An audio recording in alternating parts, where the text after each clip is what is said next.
Tá. Biocombustíveis não são novidades na história da humanidade, né? Na verdade, nosso primeiro combustível foi lenha.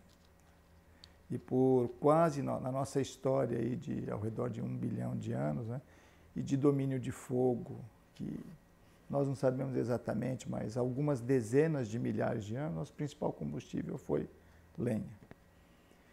E a lenha é renovável e por muito tempo nos sustentou onde ela podia crescer rapidamente. E com a revolução, com o esgotamento das reservas de lenha, é que começaram a ser explorados combustíveis fósseis, né? E o primeiro combustível fóssil explorado foi o carvão. Então, acabou a lenha, sobretudo na Inglaterra, em que isso aconteceu primeiro, porque a lenha era utilizada, como é em Minas Gerais hoje, para produzir ferro, a partir do minério.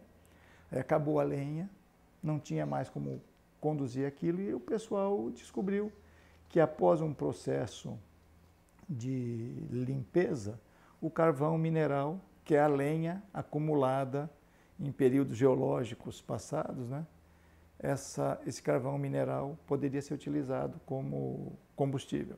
E aí ele passou a ser o combustível principal das máquinas a vapor.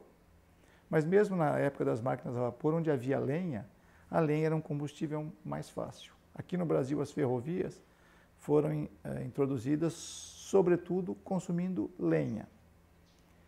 Mas tanto a lenha quanto o carvão tinham uma desvantagem, que era um combustível muito pesado e muito volumoso. E ele tinha que ser colocado nas fornalhas para gerar o calor, que afinal seria transformado em movimento. Então houve, a partir de meados de 1800, um grande esforço para desenvolver combustíveis melhores, mais fáceis de manusear do que a lenha ou o carvão.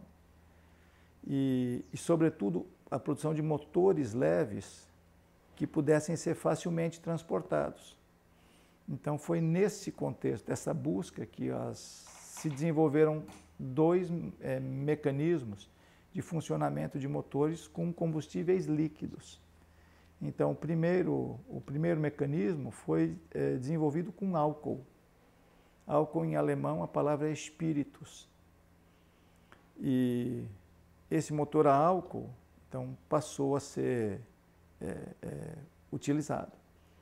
E logo depois se desenvolveu um motor com um outro combustível, com óleo de amendoim. Na época, o amendoim era muito utilizado para a produção de óleo industrial e comestível. Então, como era um óleo comum, se desenvolveu um motor para ele, óleo de amendoim. Depois de desenvolvidos os motores para álcool, que era o ciclo Otto, não é?